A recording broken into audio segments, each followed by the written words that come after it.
Xoş gördük sizi əziz dostlar, hörmətli dost TV izləyiciləri. Canlı yayımdan hər birinizi salamlayırıq. Gününüz xeyirli və uğurlu olsun. Sosial saatdasınız. Və bugün çox maraqlı bir mövzu ətrafında danışacağıq. Əslində bu və digər şəkildə müxtəlif layihələrdən qonaqlarımız olub. Amma proses öz-özlüyündə necə idarə olunurdu? Söhbət Sosial Xidmətlər Agentliyinin sosial sifarişlər çərçivəsində həyata keçirilən layihələrdən gedir əziz dostlar. Və bu barədə biz danışmaq üçün studiyamıza qonaq dəvət etmişik. Qonağımız həminki agentliyin, deməli, Sosial Sifarişlər və Layihələr Departamentinin Sosial Sifarişlər və Layihələr Şöbəsinin müdiri Həvva xanım Haqverdilidir. Xoş gəlmişsiniz Həvva xanım. Xoş gördük Rəşad müəllim. Çox sağ olun dəvət üçün. Təşəkkür edirik və biz əslində müxtəlif layihələrdə, hansı ki reallaşmış layihələrdən biz qonaqlar dəvət etmişik. Onlar burada bu layihələrin öz barədə məlumat veriblər. Amma istədik söhbətə biraz başlayaq ki, xüsusən də Sosial Xidmətlər Agentliyində dövlət sifarişi dedikdə söhbət layihələrdən gedir, sosial sahədəki layihələrdən. Nə başa düşürük və bu sifarişlər hansı məqsədlərə xidmət edir? Əvvəlcə izləyicilərimizi salamlamaq istəyərdim. Sosial sifariş dedikdə nə başa düşülür? Sosial sifariş həssas əhali qruplarının, çətin həyat şəraitində yaşayan şəxslərin, həmçinin əlilliyi olan şəxslərin həyatını asanlaşdırmaq, onlar üçün bərabər imkanların təmin olunması istiqamətində həyata keçirilən kompleks tədbirlərin icrasının, belə deyək, Sosial Xidmət haqqında qanunun 26-cı maddəsinə əsasən Nazirlər Kabineti tərəfindən müəyyən olunmuş qaydada fiziki və hüquqi şəxslərə, bələdiyyələrə, həmçinin qeyri-hökumət təşkilatlarına verilməsidir. Aydındır. Bəs əslində bu günlərdə hazırda hansı istiqamətdə layihələr həyata keçirilir? Bu dəqiqələrdə aktiv olan layihələrdən danışsaq? Hazırda aktiv olan layihələrimiz, qeyd etmək istərdim ki, inklüziv cəmiyyətin inkişafına və inklüziv cəmiyyətin inkişafı, bərabər hüquqların, imkanların yaradılması məqsədi ilə hazırda layihə icra olunur. Bu layihə çərçivəsində əlilliyi olan şəxslərin digər şəxslərlə birgə reabilitasiyası təşkil olunur. Yəni, paralel olaraq belə deyək ki, onların inkişafı olsun, onların cəmiyyətə inteqrasiyasını dəstəkləyən bir layihədir. Bəli. Çox düz dediniz. Bu layihə sırf onların cəmiyyətə inteqrasiyasıdır. Əlilliyi olan şəxslərin bədən dili ilə, vücudları ilə öz emosiyalarını cəmiyyətə çatdırmaq və burada əsas məqsəd də fərqindəlik yaratmaqdır. Maraqlıdır. Biz bu günləri layihələrdən danışırıqsa, əminəm ki, yadda qalan layihələr kifayət qədər çoxdur. Və onlardan bu dəqiqə hansını vurğulamaq istərdiniz? Bu günlər çox geniş bir şəkildə rezonans doğursun, faydası çox olsun, dediyimiz kimi inklüziv cəmiyyət deyirik, amma onun sosial həyata inteqrasiyası məsələsi var və bu birbaşa olaraq inklüzivlikdən keçir. Bəli. Mən hazırda icra olunan digər layihələr barədə də məlumat verim. Sonra sizin dediyiniz layihələrə də qayıdacağım. Bizim hazırda icra olunan layihələrdən biri də əlilliyi olan şəxslərin idman oyunlarına cəlb olunması, onların yarışlarda, beynəlxalq turnirlərdə iştirakına şəraitin yaradılmasıdır. Burada da həmçinin onların cəmiyyətə inteqrasiyası, sosial təcridin aradan qaldırılması istiqamətində işlər aparılır. Digər bir layihəmiz sosial sığınacaqların inkişafına dəstək layihəsidir. Bu layihə çərçivəsində də Bakı şəhərində yerləşən 3 sığınacaqda məişət zorakılığına məruz qalmış şəxslərin, həmçinin valideyn himayəsindən məhrum olmuş şəxslərin qayğı ilə əhatə olunması, onlara təhlükəsiz mühitin təmin olunması istiqamətində işlər aparılır bu layihə çərçivəsində. Digər bir layihəmiz haqqında danışmaq istəyərdim. Bu həssas əhali qruplarının asudə vaxtının səmərəli təşkil olunması layihəsidir. Bu layihə çərçivəsində də düşünürəm ki, məlumat var bizim əhalidə. Bu, Ukraynadakı müharibədən əziyyət çəkmiş uşaqların ölkəmizə gətirilərək müxtəlif abilitasiya və reabilitasiya proqramlarına cəlb olunmasıdır ki, həmin bu uşaqlar, benefisiarlar ölkəmizə gətirilərək ölkəmizdə müxtəlif bölgələrə ekskursiyalar təşkil olunur və bunların psixososial sağlamlıqları, adaptasiyası təmin olunur. Bunlar icra olunur. Bəs o dediyimiz xüsusi layihəyə gəldikdə isə bizim yadda qalan, mən mediadan da bunu izləmişim və siz qeyd edədiniz, Ukraynadan gələn uşaqların burada onlarla bağlı keçirilən layihələr olsun, xüsusi ehtiyacı olan uşaqların cəmiyyətə inteqrasiyasına bağlı olan layihələr də var. Elə yer gəlmişkən onlardan biri barədə yazırlar və bu biz mövzuya keçid alanda artıq bilirdik ki, bu məsələyə toxunulacaq. Söhbət nədən gedir? Günərzi qayğı mərkəzlərində. Bu proses özü-özlüyündə necə tənzimlənir? Gəlin ondan başlayaq. Günərzi qayğı mərkəzi nədir? Və onun yaranması zərurəti olsun, onun bölgədə olsun, xüsusən də bölgələrdə günərzi qayğı mərkəzlərinə ehtiyac var deyə yazır vətəndaşımız. Necə bu proses tənzimlənir? Ümumiyyətlə, agentlik tərəfindən hər il maraqlı və cəmiyyət üçün aktual olan problemləri fokuslayan layihələr həyata keçirilir. Bu layihələrdən sizin qeyd etdiyiniz günərzi qayğı mərkəzləri daha çox aktualdır. Əhali ona daha çox tələb duyur. Günərzi qayğı, uşaqlar üçün yaradılan günərzi qayğı mərkəzi nədir? Günərzi qayğı mərkəzi çətin həyat şəraitində olan ailələr üçün, həssas əhali qruplarının əhatə edən uşaqlar üçün, əlilliyi olan ailələrin uşaqları üçün bir dəstək layihəsi. Dəstək layihəsi də bu günərzi qayğı mərkəzlərində uşaqlar gündəlik hər gün səhər saat, həftə içi səhər saatlarından, yəni saat 9-dan axşam saat 6-ya kimi həm sosial pedaqoji, sosial psixoloji, sosial mədəni tədbirlərə cəlb olunurlar. Belə ki, qeyd etmək istərdim ki, ötən ili ölkəmizdə 30 bölgədə uşaqlar üçün günərzi qayğı mərkəzləri yaradılmışdı. Bu günərzi qayğı mərkəzlərində ümumilikdə il ərzində 1200-ədək uşağa sosial xidmətlər göstərilmişdi. Burada uşaqların həm pedaqoji baxımlılığı, həm psixoloji baxımlıları təmin olunur. Bəzən olur ki, bu mərkəzlərdə analar övladlarını məsələn qoymaq üçün yer, əsasında tənha analar qoymaq üçün yer tapmırlar, işdə məşğulluq imkanlarını təmin edə bilmirlər. Bu halda günərzi qayğı mərkəzlərinin rolu çox böyükdür. Onlar rahatcasına uşaqlarını həmin mərkəzlərə qoya bilərlər, özləri isə məşğulluq imkanlarını genişləndirə bilərlər. Və bu layihələrdən elə yazırlar ki, məsəl üçün, vətəndaş yazır ki, Sumqayıtda olacaqmı? Əvvəllər var idi. Serebral iflic xəstəliyindən əziyyət çəkən uşağı var. Siz dediyiniz kimi işləmək onda daha rahat idi. Uşağı yerləşdirirəm deyirdi. Valideynlərin bu cür müraciətləri olanda bu hara müraciət etməlidir? O zərurəti göstərmək üçün nə etsin? Bəli, mən sizə danışdım günərzi qayğı mərkəzindən.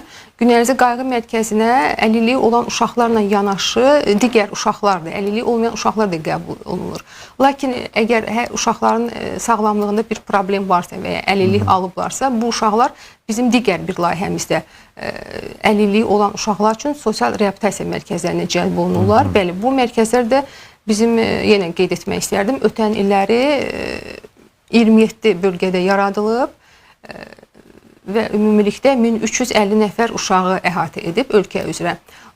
Qeyd etdiyim mərkəzlərdə uşaqlara bəli, həm autizm spektrindən əziyyət çəkən, həm Down sindromundan əziyyət çəkən, həm serebral iflic xəstəliyi olan uşaqlara bu layihələr göstərilir. Tam əhatəli şəkildə xidmət göstərilir. Və bunlar ödənişlidirmi, yoxsa ödənişsizdir? Xeyr, bu layihələr dövlət sifarişləri ilə icra olunur.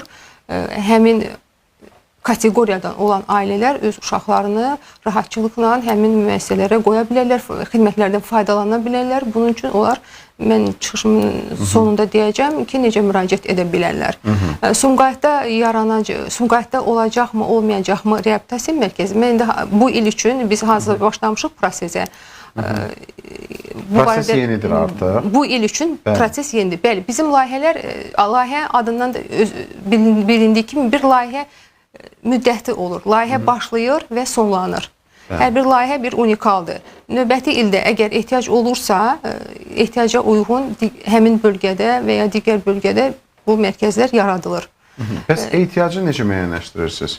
Ehtiyac necə müəyyənləşir? Ehtiyacı həm agentliyin özünün monitoring xidməti nəticəsində, həmçinin layihələrdə bizə əsasən təklifləri qeyri-hökumət təşkilatlarının tərəfindən gəlir. Çünki qeyri-hökumət təşkilatlarının vəzifələrindən biri də elə cəmiyyət içində olub ehtiyacları müəyyən olmasıdır. Ona görə də onlar özləri bizə təkliflərlə müraciət edirlər və o təkliflər qiymətləndirilir. Dövlət sifarişləri çərçivəsində keçirilən müsabiqədə uyğun olan təklif qəbul olunur və həmin bölgədə həm reabilitasiya mərkəzləri və ya günərzi qayğı mərkəzləri fəaliyyətə başlayır. Onda belə çıxır ki, bu cür ehtiyacı olan vətəndaşlar özləri həmçində regionda fəaliyyət göstərən qeyri-hökumət təşkilatlarla da əməkdaşlıq etməlidirlər. Bu və digər şəkildə onlar əlaqələri olmalıdır. Əslində bu vətəndaşdan daha çox qeyri-hökumət təşkilatının üzərinə düşən bir vəzifədir.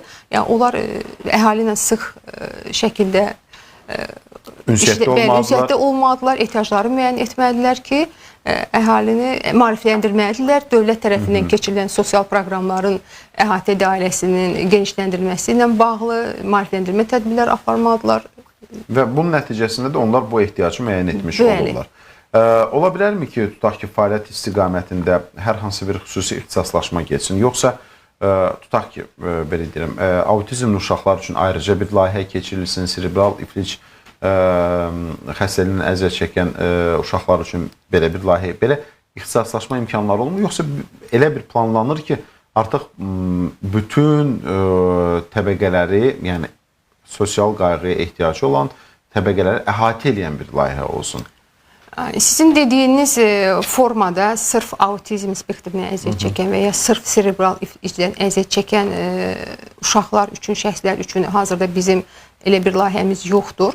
Amma gələcəkdə əgər təklif olarsa dəyərləndirmə yəqin ki aparıla bilər və bunlar yaradıla bilər. Amma layihələrdən əlavə də Sosial Xidmətlər Agentliyinin nəzdində olan müəssisələrdə qeyd etdiyiniz kateqoriyada olan şəxslərə multidisiplinar qaydada xidmətlər təqdim olunur. Yəni onsuz da var, əgər vətəndaşımız yəni nəinki onlara hər tərəfli xidmət göstərilir, həm tibbi formada, yəni uyğun şəkildə müvafiq qaydada yönləndirmələr aparılır. Yeri gəlmişkən, biz indi bu dəqiqələrdə həm əziz izləyicilərimiz YouTube-da yayımlanırıq, TikTok-da yayımlanırıq, eyni zamanda Facebook və Instagram üzərindən mən çalışıram ki, hər bir platforma üzrə keçid edeyim və orada yazılan şərhləri səsləndirim. Ola bilsin ki, hansınsa qaçırdaram, çünki vətəndaş qeyd edir ki, digərində yazmışam, səsləndirməmişəm. Gəlin səsləndirək. Söhbət nədən gedir? Autizmli xəstələr üçün nəzərdə tutulan, ixtisaslaşmış, biz məsələyə toxunduq, amma bir də oxuyum. Mərkəzlər varmı? Ümumiyyətlə, Sosial Xidmətlər Agentliyinin nəzdində qeyd etdiyiniz kimi xüsusi mərkəzlər var. Bizim hazırda iyun ayının 1-dən etibarən regionlarda nəzərdə tutulur, 33-dən daha çox nəzərdə tutulur ki, regionlarda günərzi qayğı mərkəzləri və 30-a dək bölgələrdə dediyim kimi sosial reabilitasiya mərkəzləri fəaliyyəti nəzərdə tutulur. Artıq 1 iyundan müqavilə bağlanılıb və işlərin icrasına başlanılır. Vətəndaşlar öz rayonlarında bu xidmətin göstərilməsinə bağlı məlumat almaq istəsələr, həm regionda fəaliyyət göstərən Sosial Xidmətlər Agentliyinin filiallarına müraciət edə bilərlər və ya bu barədə tam məlumat istəsələr 142 çağrı mərkəzindən də məlumat ala bilərlər və ya QHT-lərlə əlaqələri varsa onlardan da məlumat ala bilərlər.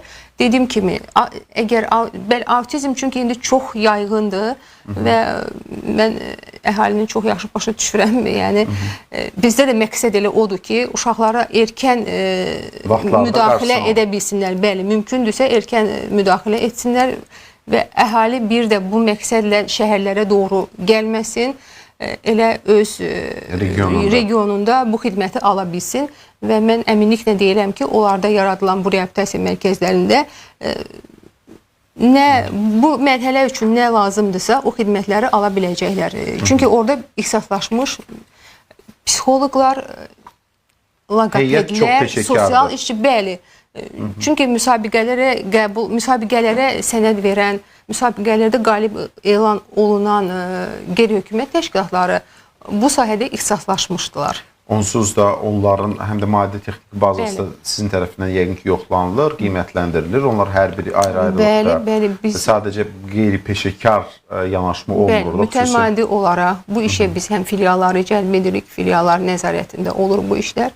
Həmçinin də biz də burada agentliyin departamenti tərəfindən monitorinq mütəmadi olaraq monitorinq aparılır, nəzarət olunur. Bəli. Gəlin, ahıl şəxslər üçün yaradılan gün ərzı qayğı mərkəzlərindən də danışaq. Bu da çox maraqlı bir mövzudur. Bu sahə ilə bağlı nə yenilik var? Bu layihənin icrasına bağlı? Bəli.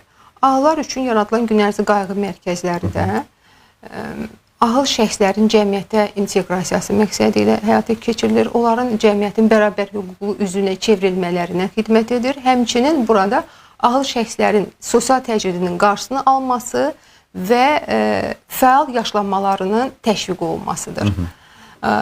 Bu mərkəzlərdə də ahıllara sosial işçilər tərəfindən yönləndirmələr aparılır. Bura kimlər cəlb edilə bilər? Bu sualı istəyərdim bu məsələyə toxunmaq istəyərdim. Bəli.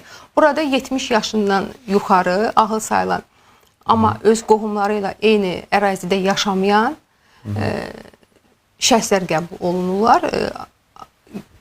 Ahıllar üçün yaradılan gün ərzı qayğı mərkəzlərində həftə içi hər gün səhər saat 9-dan axşam saat 6-ya kimi fəaliyyət göstərir. Burada onların qidalanması, istirahəti üçün hər cür şərait yaradılıb. Onlar burada həm sosial mədəni, sosial psixoloji, sosial pedaqoji deyək, dəstək görürlər. Bəli. Həm də sosial hüquqi məsləhət xidmətləri alırlar. Yəni, bu günləri bu xidmətdən yararlanmaq istəyən, belə deyək, ahıl olarsa, mütləq müraciət edə bilər. Hansı regionlarda keçirilir? Ötən illəri 5 regionda olub, bu il isə 6 regionda olması nəzərdə tutulur. Bakı şəhərində nəzərdə tutulur, Sumqayıtda olmalıdır, Qazaxda, Lənkəranda, Tovuzda. Və bu regionlarda bu cür mərkəzlərin yaradılması nəzərdə tutulub ki, hansı ki, orada belə dediyimiz ki, onun uzaq qohumları belə özü tövsiyə eləyə bilərmi, yönləndirə bilərmi? Çünki ola bilsin ki, ahıl şəxsdir, sosial kommunikasiyadan belə deyək, olmasın. Əlbəttə ki, olar. Yəni, yaxın qohumları, qonşuları, yəni ahıl şəxsin özünün bu barədə məlumatı yoxdursa, ətrafında ki, şəxslər tərəfindən müraciət oluna bilər. Yəni, qiymətləndirmə aparacaq, o kateqoriyaya uyğundursa, həmin şəxs təbii ki, uyğun olduğu halda mərkəzdə yer varsa, ümid edirəm ki, olacaq. Yəni, burada ən azı 30 nəfər ahıl üçün hər mərkəzdə şərait yaradılır. Düzü 30-dan yuxarı da ola bilər. Mövcud vəziyyətə uyğun olaraq qərar verilir, deyək. Əziz dostlar, biz də söhbətimizi davam etdirəcəyik. Bu günləri biz danışırıq. Sosial Xidmətlər Agentliyinin sosial sifarişlər çərçivəsində həyata keçirilən layihələrdən 2 layihə barədə də ətraflı şəkildə məlumat verdik. Digər layihələr hansılardır? Bununla bağlı da sualımız olacaq. Kiçik bir fasiləmiz var. Fasilənin ardından təkrar qayıdırıq.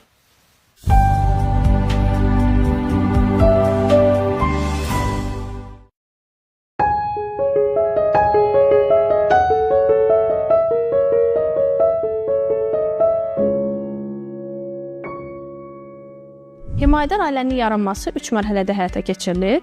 Himayədar valideyn olmaq istəyən şəxslərin uçota alınması, himayədar ailəyə verilmənin uşağın mənafeyinə uyğunluğunun müəyyənləşdirilməsi, müvafiq icra hakimiyyəti orqanının müəyyən etdiyi orqan ilə himayədar valideyn olmaq istəyən şəxslər arasında uşağın himayədar ailəyə verilməsinə dair müqavilənin bağlanması. İlk növbədə himayədar ailə olmaq istəyən şəxslərin evinə səfər olunaraq onlarla müsahibə həyata keçirilir. Müsahibə zamanı himayədar valideyn olmaq istəyən şəxslərin həyat şəraiti, ailə tərkibi, ailə üzvlərinin himayədar ailə olmağa münasibəti dəyərləndirilir. Bu zaman himayədar valideyn olmaq istəyən şəxslərin valideynlik bacarıqları, əvvəllər hər hansısa bir uşağa qayğı göstərilməsi ilə bağlı təcrübəsinin olub-olmaması, sosial əhatələri, təqdim etdikləri referent şəxslərin onlarla bağlı fikirləri nəzərə alınır. Müsahibə mərhələsini uğurla tamamlamış himayədar valideynlərin növbəti mərhələdə evinə səfər olunaraq məzun şəraitlərinin müayinəsi həyata keçirilir. Mənzil şəraiti müayinə olunarkən həmin evin yaşayış vəziyyətinin uşağın inkişafı və təhlükəsizliyi baxımından uyğun olub-olmadığı dəyərləndirilir və həmçinin valideynlərin yaşadıkları evin sahəsinin uşağa uyğun olub-olmadığı nəzərə alınır. Mənzil şəraitinin müayinəsi mərhələsindən uğurla keçmiş himayədar valideynlər növbəti mərhələdə 30 gündən çox olmayan müddətdə təlimlərə cəlb olunurlar. Təlimlər zamanı himayədar ailə nədir? Himayədar ailə ilə övladlığı götürmə arasında hansı fərqlər var? Xüsusi qayğıya ehtiyacı olan uşaqların inkişaf xüsusiyyətləri, uşaqların yaş dövrləri və bu zaman onlarla nə cür rəftar olunması qaydaları, bioloji valideynlərin uşaqların həyatında rolu, müəssisləşmənin uşaqlar üzərində hansı təsirlərinin olması, uşaqlara qayğı və qulluqla bağlı müxtəlif mövzulara toxunulur. Həmçinin təlim müddətində himayədar valideynlər özlərinin hüquq və vəzifələri, gələcəkdə hər hansısa bir problem yaranarsa, onu necə həll etməli olduqları və hara müraciət etməli olduqları ilə bağlı məlumatlandırılırlar. Himayədar valideynlər təlim mərhələsini uğurla başa vurduqdan sonra himayədar valideynlərə uyğun uşağa uyğun himayədar valideynin seçilməsi mərhələsi həyata keçirilir. Növbəti mərhələdə himayədar valideynlərlə uşağın yerləşdiyi müəssisədə uşağın görüşləri təşkil olunur və bu görüşlər müvafiq sosial işçi tərəfindən izlənilir. Əgər görüşlər uğurla yekunlaşarsa, görüşlərin sonunda himayədar valideynlərlə müvafiq icra hakimiyyəti orqanının müəyyən etdiyi qurum arasında müqavilə bağlanır. Müqavilə ən azı 1 ay, ən çoxu isə 1 il olmaq müddətinə bağlana bilər. Lakin himayədar ailədə qalmaq uşağın mənafeyinə uyğun olarsa, sonrakı mərhələdə müqavilənin müddəti uzadıla da bilir. Uşaqlar himayədar ailəyə yerləşdirildikdən sonra onların ayda bir dəfədən az olmamaq şərti ilə monitorinqləri həyata keçirilir. Monitorinqlər həm xəbərdarlıq edilərək, həm də xəbərdarlıq edilmədən həyata keçirilə bilər və bu zaman monitorinqlərdə uşaqların ailədəki qulluq qayğı vəziyyəti, onların sağlamlıq vəziyyəti, himayədar valideynlərin sağlamlıq vəziyyəti, ailənin uşağa, uşağın ailəyə uğurlaşması kimi bir neçə məqamlar dəyərləndirilir. Himayədar ailə olmaq üçün qan bağın vacib deyil. Yetər ki, ürəyin böyük olsun.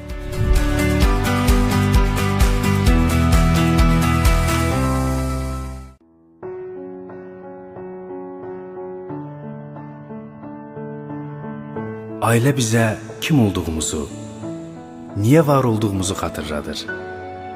Ailəmizdən öyrənirik fədakarlığı, qayğı göstərməyi. Ailəmizdən görürük bir-birinə dayaq olmağı, etibar eləməyi. Bunu ən qaranlıq günlərin içinə günəş kimi doğan təbəssüm öyrədir bizə. Özünə inanmağı, ən çətin hallardan belə parçalanmamağı, bütöv qalmağı, heç bir məhdudiyyətin arzu və məqsədlərə əngəl ola bilməyəcəyini öyrədir bizə ailəmiz. Xeyrin mütləq qələbəsini, yaxşılığın ən ali dəyər olmasını anladır. Təmənnasız sevgini sübut eləyir ailəmiz. Birliyin və bərabərliyin bizi biz edən nəsnələr olduğunu ailəmizdən öyrənirik.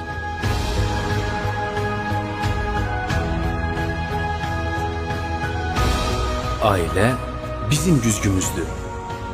Keçmişimizi və gələcəyimizi bizə göstərən güzgü.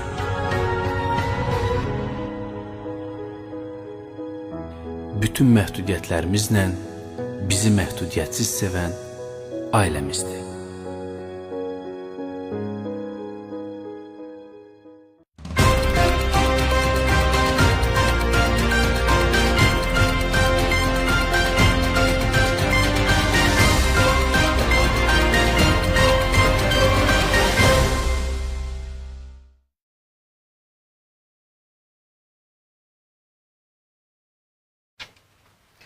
Bir daha xoş gördük sizi əziz dostlar. Sosial saatdayıq və mövzumuzu davam etdiririk. Biz bugünlər danışırıq Sosial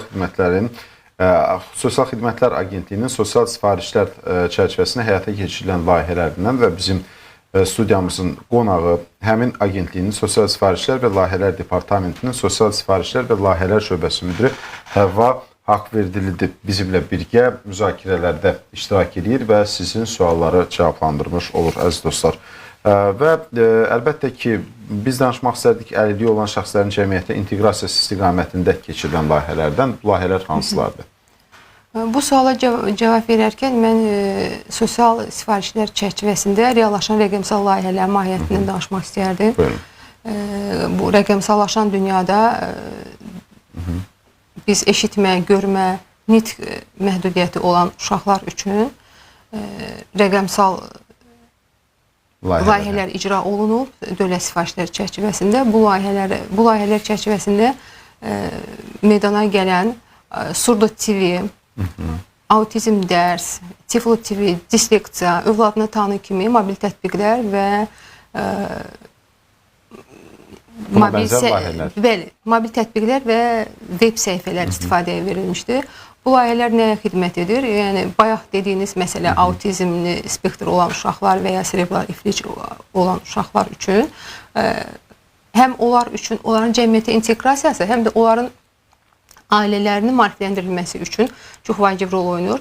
Məsələn, burada valideynlər özləri həm uşaqlarının erkən diaqnozunu qoya bilərlər, həm özlərinin praktik bacarıqlarını inkişaf etdirə bilərlər və uşaqlarının, öz övladlarının reabilitasiyasını heç yana getmədən müəyyən qədər inkişaf elətdirə bilərlər. Yəni, bir söz bələdçi funksiyasını oynaya biləcək layihələrdir bu layihələr. Hansı ki, mövcud olaraq valideyn bəzən bundan düzgün bir yanaşma təqdim etməlidir. Nəticəni daha da pisə gətirib çıxarmasına səbəb olur. Oysa ki, bu layihələrdən faydalanarsa, qeyd etdiyiniz kimi, öz evladını tanı layihəsi olsun dediyiniz kimi. O çox yaxşı bir mobil tətbiqdir. Hətta heç bir məhdudiyyəti olmayan bir uşağın, belə valideyni o tətbiqə girərək uşağının inkişafını izləyə bilər. Tətbiq ona imkan verir. Bunun üçün xüsusi qeydiyyatdan mı keçməlidirlər onları, yoxsa mobil tətbiqi endirmək lazımdır. Bəli, şəxsi kabinet yarada bilər və o mobil şəxsi kabinetdə qeydlər aparmaqla hər aydakı, məsəl üçün, məşğələləri edəndən sonra nəticələri izləyə bilərlər. Və sifarişlər çərçivəsində layihələrin mütəmadi olaraq keçirilməsi nəzərdə tutulurmu? Tutaq ki, bir layihə ilə bağlı olsun. Mən bayaqki suala da bir cavab da vermək istərdim. Əlillərin cəmiyyətə inteqrasiyası istiqamətində başqa bir layihəni də qeyd etmək istərdim. Bu çünki maraqlı, düşünürəm maraqlıdır. Məsəl üçün, bu məqsədlə teatr tamaşaları səhnəyə qoyulub. Əsa teatrının səhnəsində, məsələn, William Shakespeare'in Hamlet tamaşası, Victor Hugo'nun Paris Notre-Dame kilsəsi tamaşaya qoyulub və bura əlilliyi olan şəxslər aktyor kimi cəlb olunublar. Mən özüm o tamaşalarda iştirak etmişəm. Çox böyük anşlaq olub. Uğurludur, çox gözəl tamaşalar ərsəyə gəlib. Digər suala keçək. Digər sualınız necə idi, bir də zəhmət olmasa. Söhbət ondan gedir ki, mütəmadi olaraq keçirilməsi nəzərdə tutulub mu bu layihələrin? Layihələr, mən bayaq da çıxışımda qeyd etdim, layihələr başlayır və bitir. Heç bir layihə davamlı deyil. O yenilənə bilər sadəcə. Bəli, yenilənə bilər, bir formadan başqa formaya keçə bilər. Amma cəmiyyətə aktual olan məsələlər, bəli, bizim də nəzərimizdədir və bunu nəzərə alaraq layihələri təkrarlaya bilirik, növbəti ilə keçirə bilirik. Bəs gəlin danışaq o zaman bu layihələrdə faydalanmaq istəyən vətəndaşların müraciətindən. Müraciət necə olacaq, necə olsun, daha doğrusu indi necədir və gələcəkdə layihə olacaqsa vətəndaş faydalanmaq üçün necə müraciət etməlidir? Vətəndaş layihələr haqqında məlumatlığı ancaq qeyri-hökumət təşkilatları ilə əlaqəyə girərək öyrənə bilərlər və Sosial Xidmətlər Agentliyinin yerli qurumlarına müraciət edə bilərlər. Vaxtaşırı olaraq onlardan məlumat öyrənə bilərlər. Onların istəklərinə uyğun layihələr varsa faydalana bilərlər. Yenə qeyd etdiyim kimi bayaqda 142 çağrı mərkəzində də bu barədə ətraflı məlumatlar əldə edə bilərlər. Sadəcə vətəndaşlarımız daha özləri də maraqlı olsun, aktiv olsun ki, bu layihələrdə faydalansınlar. Gələcəkdə yeniliklərinizlə danışaq və söhbətimizi yekunlaşdıraq. Qeyd etmək istərdim ki, sosial xidmətin inkişafına dair dövlət proqramı 23-26-cı illər üçün təsdiq olunmuş dövlət proqramının əsas vəzifələrindən biri də sosial dövlət sifarişləri çərçivəsində həyata keçirilən layihələrin əhatəsinin genişləndirilməsi və bununla da bağlı layihələrin sayının hər il 10% artırılması nəzərdə tutulub və biz də bu hədəfi müəyyənləşdirilmiş hədəfi yerinə yetiririk və layihələrin sayının hər il 10% artırılması təmin olunur. Biz sizə işlərinizdə uğurlar arzu edirik. Təşəkkür edirik ki, bugünlər gəldiniz. Sosial Saatda həm bizim, həm də vətəndaşlarımızın suallarına cavablandırdınız. Əziz dostlar, Sosial Saatın bugünlük buraxılışı yekunlaşır. Növbəti buraxılışda görüşmək ümidi ilə özünüzə yaxşı baxın və salamat qalın.